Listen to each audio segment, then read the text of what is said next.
Բարև ձեզ, կրկին Economics-ն է։ Այսօր խոսելու ենք արևային էներգետիկայի մասին։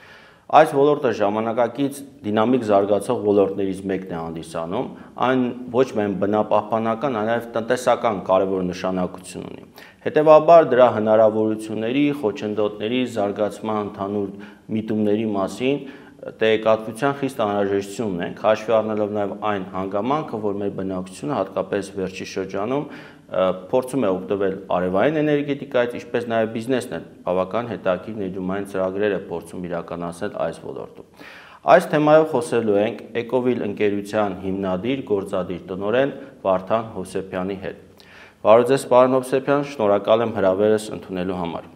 Բարև ձեզ, Սուրեն ջան, շնորհակալություն հրավիրելու համար։ Պարոն Հովսեփյան, արևային էներգետիկան սկզբնական շրջանում դիտարկվում էր որպես բնապահպանական տեխնոլոգիա, բնապահպանական տնտեսություն,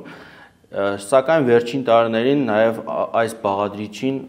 ել ավելի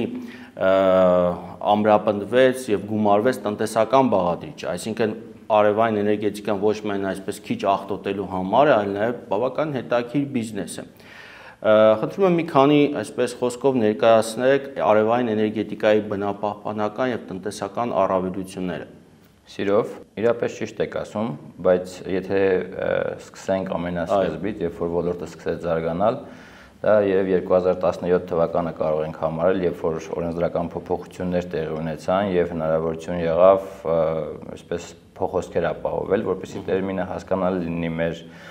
հետևորդների համար, այո, նշեմ ինչ է դա նշանակում, երբ որ դու կարող ես արտադրել արևային օրերին շատ էներգիա, կուտակել այն եւ օրինակ ձմեռային օրերին կամ գիշերային ժամերին օգտագործել։ Դա մեծ թափ տվեց մեր ոլորտին եւ այդտեղից սկսեցին հետաքրքրությունները շատանալ։ Սկզբից տնտեսական տարրներ ավելի շատ եւ մարդիկ տեղադրում կատարելուց շատ ավելին մտածում էին ֆինանսական խնայողությունների մասին եւ այն հնարավորությունների, որ կարան օգտվեն արևի անվճար էներգիայից եւ խնայողություններ կատարել։ Հիմա այդ տարին շատ ավելացել է նաեւ թե էկոլոգիային օգտակար լինելու բաղադրիչը եւ թե ռազմավարական նշանակությունը մեր հայրենիքի համար, որովհետեւ այսօր մեր հայրենակիցները գիտակցում են, որ տեղադրելով արևային կայան ինչպես խնայում են, օգնում են բնությանը եւ նաեւ իհարկե երկրին, որտեղ ռազմավարական կառավարության ճյուղ են զարգացնում։ Արևային էներգետիկայի ոլորտը Հայաստանում վերջի տարիներին բավական դինամիկ զարգանում է եւ նաեւ կարող ենք տեսնել, որ հաշվեկշիռ ավելանում է։ Այս ոլորտի հիմնական, այսպես բնութագրող ցուցանիշներ ըստ ձեզ որն է, այսինքն ներդրումների վրա ուշադրություն դարձնենք, կիլովատների, թե բնակիչների թվին, այսինքն մեզ համար թիրախ որը պետք է համարենք։ Իրապես բոլոր ձեր նշած ցուցիչները կարող են թիրախ հանդիսանալ, որպես ոլորտի ներկայացուցիչ կնշեմ, որ մենք ուշադրություն ենք դարձնում բոլոր ուղղություններին, թե ֆիզիկական անձիկ, ովքեր որ ցանկանում են տեղադրել արևային կայաններ, թե իրավաբանական անձիկ, ովքեր իրենց բիզնեսների համար են ցանկանում տեղադրել, բայց կրկին սեփական կարիքներ է բավարարելու համար, թե ներդրողներ Հայաստանից կամ արտասահմանից, ովքեր որ կառուցում են մեծ արևային կայաններ բիզնես նպատակով, որպեսզի արտադրված էլեկտրոէներգիան վաճառեն, եւ պետական ծրագրերը եւս բավականին շատ են, ինչպես արտաքին, այնպես ներքին ֆինանսավորմամբ։ Դրա համար բոլորը այսպես համախմբված կարելի է ասել, որ յուրաքանչյուրին յուրին դերն ունի ոլորտի կայացման եւ զարգացման մեջ։ Տարիներ առաջ կառավարությունը իդեմս հանրային ծառայությունների հանձնաժողովի որոշում կայացրեց, որ խրախուսում է արևային կայանների կառուցումը եւ արտոնյալ այսպես սակագներով բաշխեց արևային կայանների կառուցման այդ թույլտվությունների լիցենզիաները։ Ըստ ձեզ, դա ինչ արդյունավետություն, ինչ հետևանք ունեցավ ոլորտի զարգացման համար։ Դա շատ մեծ խթան էր իրականում, որովհետև ներդրող արդեն այսպես երաշխավորություն, ապահովություն ստացավ պետությունից, որ իր արտադրած էլեկտրաէներգիան վաճառվելու է եւ վաճառվելու է հստակ ֆիքսված սակագնով։ Այստեղ ռիսկայնության տարը այնքան նվազեց, որ սկսեց հետաքրքրել նաև արտասահմանյան ներդրողներին, միջազգային ֆոնդերին եւ ինչու՞ չէ նաև անհատներին այդ ներդրումները Հայաստանում իրականացնելու համար։ Եթե համատական տանենք այլ ուղղությունների, այլ ոլորտների հետ, այստեղ շատ կարևոր է, որ մրցակցային որևէ առավելության կամ ավելի մեծ արևային կայանից ավելի թանկ արժեքով գնելու որևէ տարբերություն չկար եւ տեղադրելով արևային կայան Ներդրողը երաշխավորում էր, որ առնվազն 20 տարի ֆիքսված սակագնով ինքը վաճառելու է այդ արտադրված էլեկտրաէներգիան։ Սա ավելի հաշվելի դարձրեց եւ ավելի կանխատեսելի դարձրեց այս բիզնես ուղղությունը, ինչն է մեծ թափ հաղորդեց ու սկսեցին մեծ քանակով կառուցվել արևային մեծ կայաններ եւս։ Եթե ուսումնասիրենք միջազգային փորձը եւ նաեւ տեղական այսպես հնարավորությունները, մոտավորապես ինքնարժեքը որքան է կազմում արևային էլեկտրաէներգիայի արտադրության դեպքում, այո, անշուշտ կապված է հզորությունների, այդ քանի մեգավատ հզորությամբ է կառուցվում, այնուամենայնիվ պայմանական է, ենթադրենք 5 մեգավատ հզորության պայմաններում, որքան կկազմի կառուցման ինքնարժեքը Հայաստանում եւ դրսում։ Տեսեք, որպես ոլորտ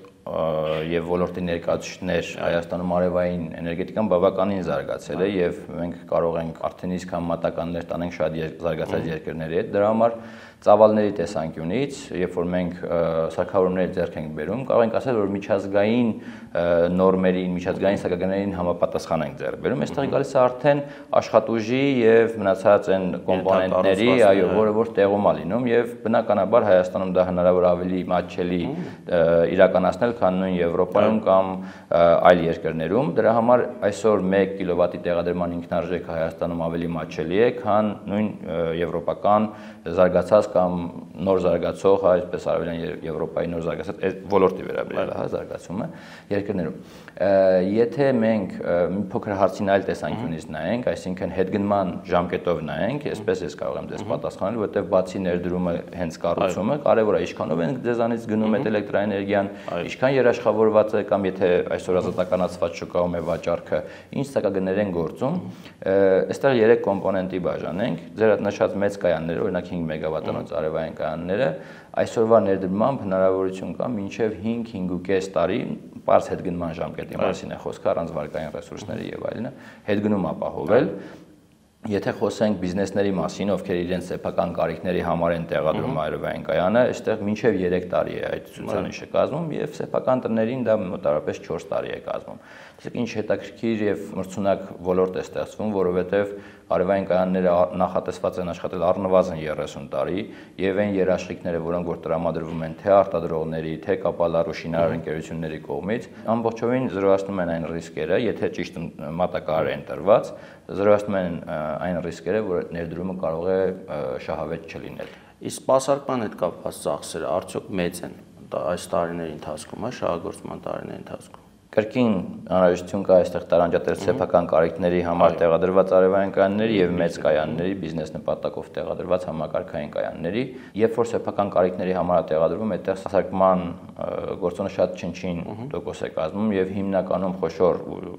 կայացած մատակարարները տալիս են երկար երաշխիքներ այդ ամենը իրականացնելու համար, դրա համար այստեղ այդ ցուցիչը նույնիսկ կարող ենք չհաշվել։ Ինչ վերաբերվում է մեծ կայաններին, բնականաբար այստեղ իմ նշած նույն հետգնման ժամկետի կամ կառուցման համատականի մեջ այս գործոնը եւս ներառված է, որովհետեւ այնտեղ անհրաժեշտություններ կան մասնագետների ներգրավվածության, այսպես պահակակետերի եւ պահակների ներգրավվածության, ինժեներների ներգրավվածության, իհարկե կրկին նշեմ, որ մատակարար ընկերությունները այդ ծառայությունները եւս մատուցում են անհրաժեշտության պարագայում, բայց դա պետք է ինքնարժեքի վրա ավելացվի եւ հաշվարկը կայացվի սպասարկումը ի նկատի ունենալով։ Արևային էներգետիկայի ոլորտը ոչ միայն բնապահպանական, տնտեսական նշանակություն ունեցող ոլորտներից մեկն է, այլ նաեւ ավանդական կարևոր խնդիր է լուծում։ Նախ հիշեցնեմ, օրինակ Արցախի շրջափակման ժամանակ հատկապես, երբ որ էլեկտրաէներգիա այսպես մատակարարումների խնդիր կա, օրինակ արևային պանելները բավականին հարցեր են լուծում եւ նույնիսկ ավտոմեքենաներ կային, որոնք աշխատում են այսպես տարբեր պետական ծրագրերի շրջանակներում եւ այլն եւ նույնիսկ օգտագործում են հեռախոսները լիցքավորելու համար եւ այլ եւ այլ։ Այսինքն Հայաստանի պարագայում դա նաեւ կարող անվտանգային բաղադրիչ կարող է լինել։ Եվ ըստ ձեզ մենք այս առումով ինչ ծրագրեր պետք է անենք, որ այդ անվտանգության բաղադրիչը ել ավելի ամրապնդենք։ Շատ լավ եւ դիպուկ հարց է, Սուրեն ջան, իրականում կուզեմ մի փոքր նախապատմություն, եթե թույլ կտաք, հակիրճ ներկայացնեմ Արցախյան պատերազմի ժամանակ տեղի ունեցած եւ արևային էներգետիկայի մասնակցությունը այս ամեն ինչին։ Այսպես ուզում եմ նշեմ, որ ոլորտի մի քանի ներկայացուցիչներով սա մեկ ընկերության կամ մեր ընկերության կամ ինչ-որ այլ ընկերության նախաձեռնությունը չէր, այսպես շատ արագ հանդիպում եւ որոշում կայացրեցինք, որ ոլորտային ինչով կարող ենք օգտակար լինել եւ մի գիշերվա մեջ նախագծեցինք եւ սկսեցինք արտադրել շարժական փոքր արևային կայաններ մարտկոսներով ու առաջին խմբականակը 26 հատ միանգամից առաքեցինք 2 օրվա ընթացքում Արցախի սահմաններ, որը ապահովելու էր մինիմալ լուսավորություն, լիցքավորման հնարավորություն եւ ինքը ամենակարևորը ինչ էր, որ շարժական էր, որովհետեւ մինչ այդ Պաշտպանության բանակը դիմել էր տենդերով եւ տեղադրված արևային կայաններ կային սահմաններին, բայց իրանք շատ հեշտ թիրախավորվել էին եւ հենց առաջի օրերը ոչնչացվել էին ու հոսանքի աղբյուր այլևս չկար։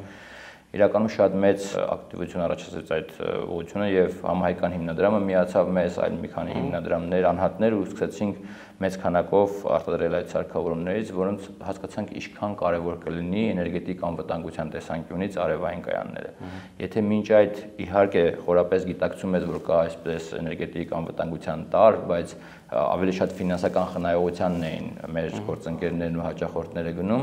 այս ցավոք վատ փորձի արդյունքում հասկացանք, որ արևային էներգետիկան կարող է ռազմավարական ուղղություն լինել, նշանակություն ունենալ եւ էներգետիկ անվտանգության տարը բարձրացնել մեր հանրապետությունում։ Եվ այդ ուղղությամբ ինչ որ քայլեր արվում են Հայաստանում։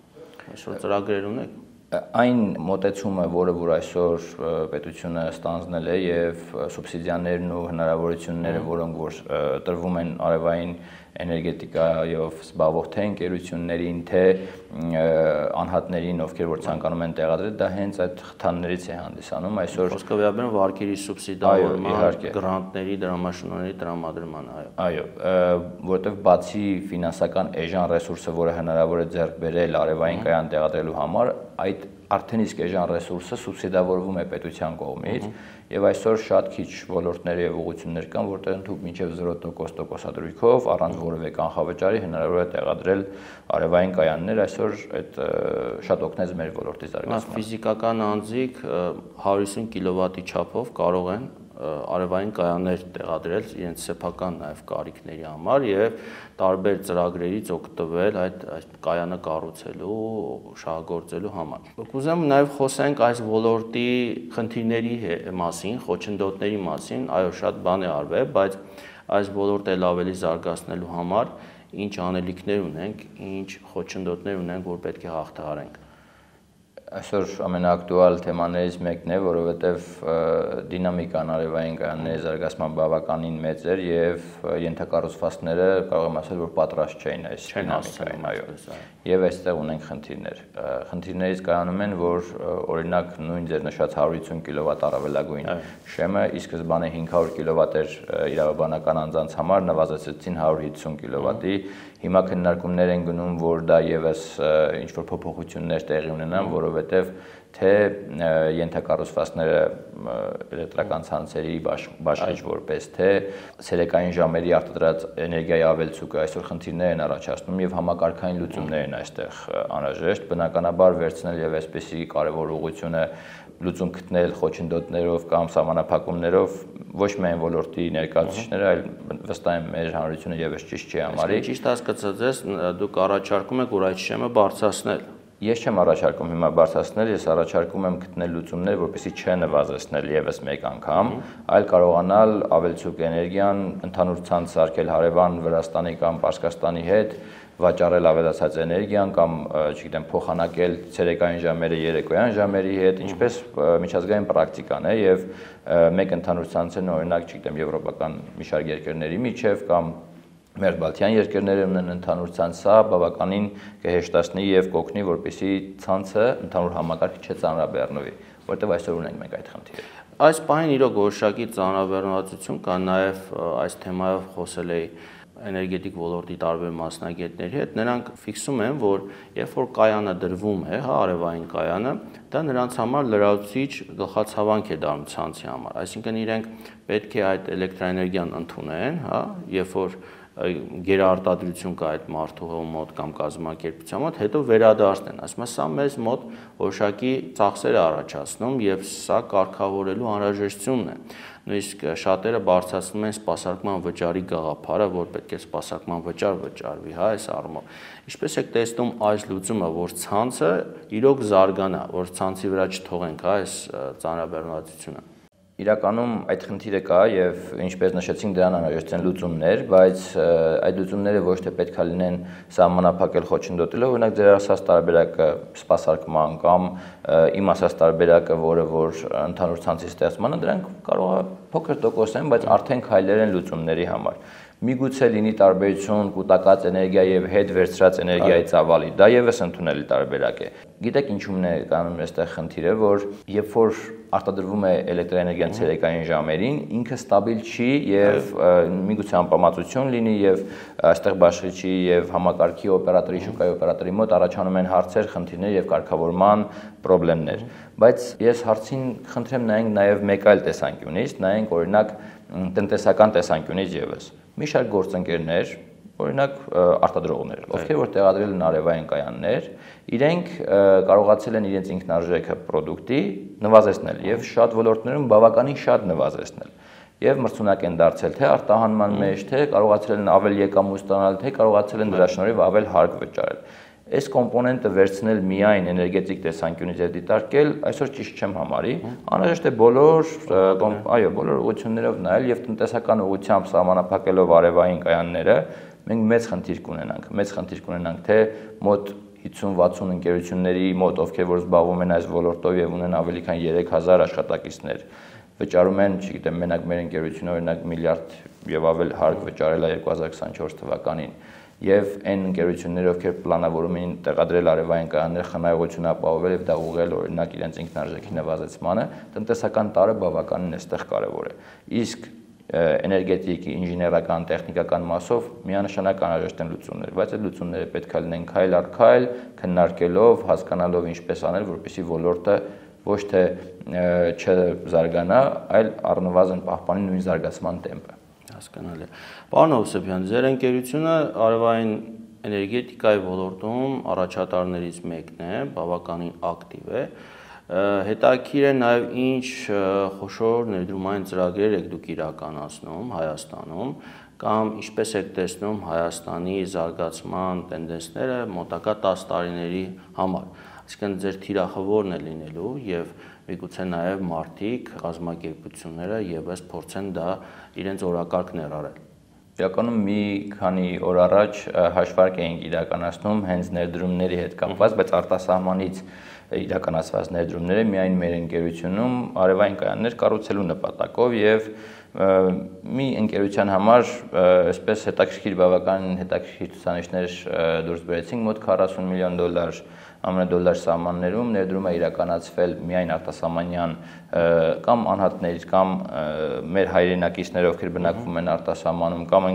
ֆոնդերի կողմից արևային կայաններ տեղադրելու համար Հայաստանում։ Քանի տարիների ընթացքում։ Մեր ընկերության 10 տարիների գործունեության ընթացքում, բայց ակտիվությունը համեմատաբար սկսեց 19-20 թվականի այդ լիցենզիաները, որի մասին խոսում ենք, երբ որ սկսեցին թողարկվել այդ ժամանակահատվածում։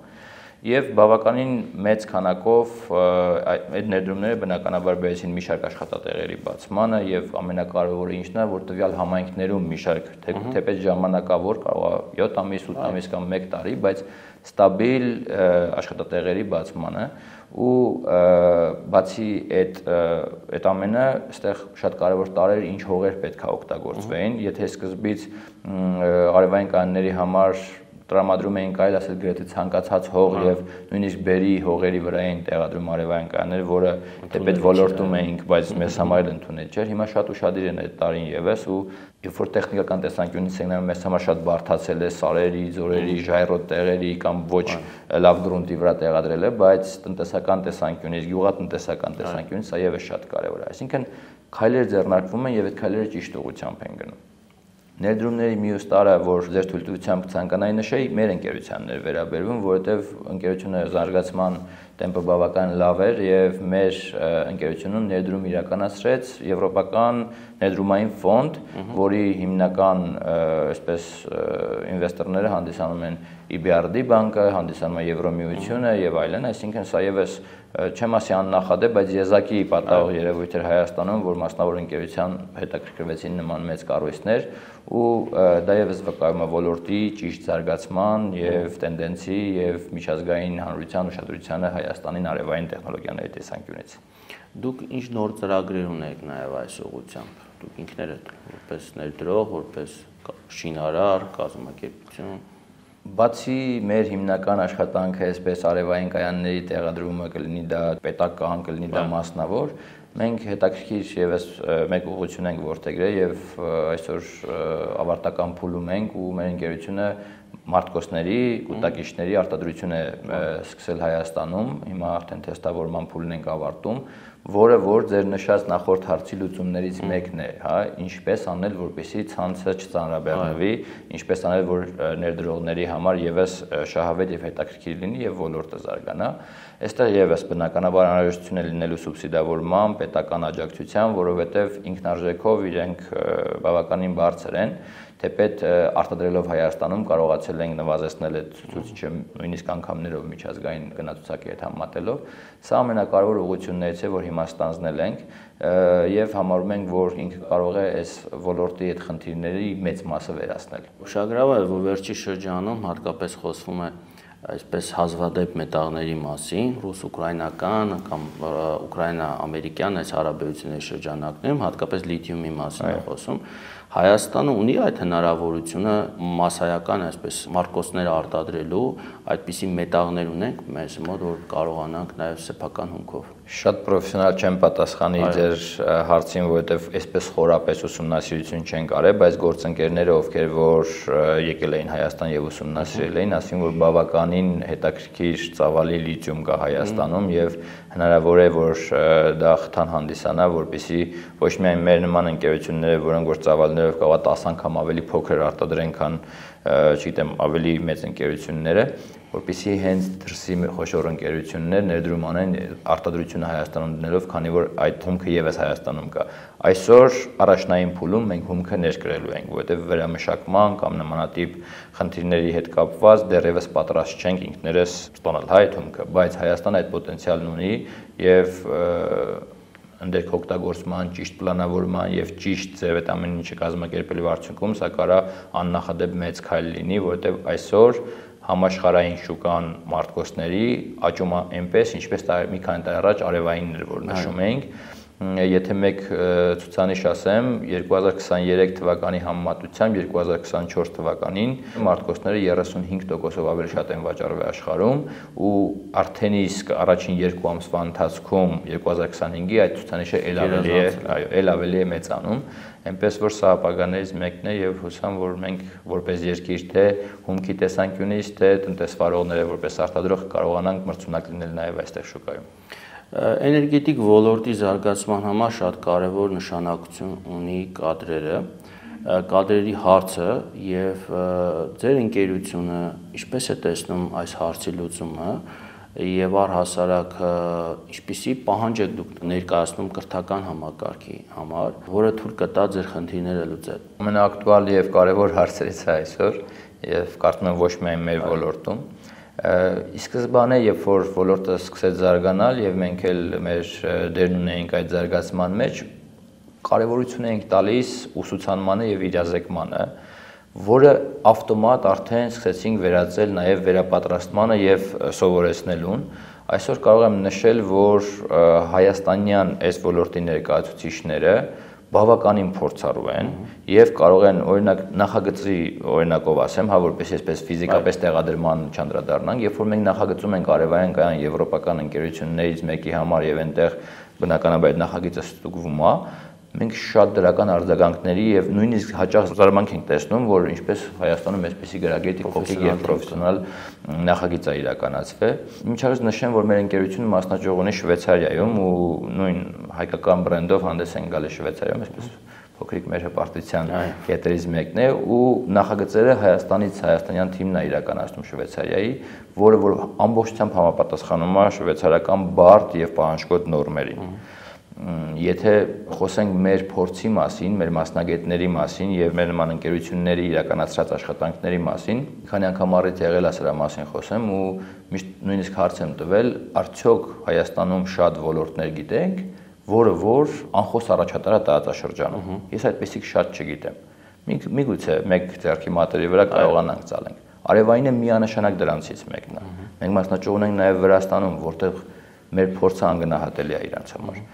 Պաշտոնական եւ ոչ պաշտոնական մի շարք հանդիպումների են հրավիրում։ Շատ անգամ եկել են Հայաստան մեր տեղադրած արևային կայանները նայելու համար եւ զարմանք են ապրում գրեթե նույն կլիմայական պայմաններով լինելով, անգամներով ինչքան առաջ ենք մենք այսօր Վրաստանից։ Եվ նման առաջադեմ եւ այսպես կարելի ասել կայացած ոչ թե կայացման փուլում գտնվող ոլորտը պետք է զարգանա։ Պետք է զարգանա նաեւ ձեր նշած մասնագետների վերապատրաստման ինստիտուցիոնալացնել է ձեր ոլորտը, ինչպես դա վերածենք կրթական ինստիտուտի, ինչպես եք դա պատկերացնում դա։ Արդեն իսկ օրինակ Երևանի ճարտարագիտական համալսարանում պոլիտեխնիկում կա, գիտեմ, որ վերականգնվող էներգետիկայի բաժնում կա հենց արևային էներգետիկայի դասընթացներ, մենք էլ մի քանի անգամ մեր մասնագետները առիթ եւ բախտ ունեցել են դասավանդելու, փորձով կիսվելու։ Մենք մեծ ծրագրեր ենք իրականացնում այսպես պրակտիկաների, ուսանողների հետ համատեղ, այցեր են կատարում կայաններ, նույնը անում ենք մարզերում, ոչ միայն Երևանում։ Բախտ ենք ունեցել նաև Արցախում կրթական ծրագրեր իրականացնել Եզնիկ Մոզյան կրթահամալիրում, որտեղ որ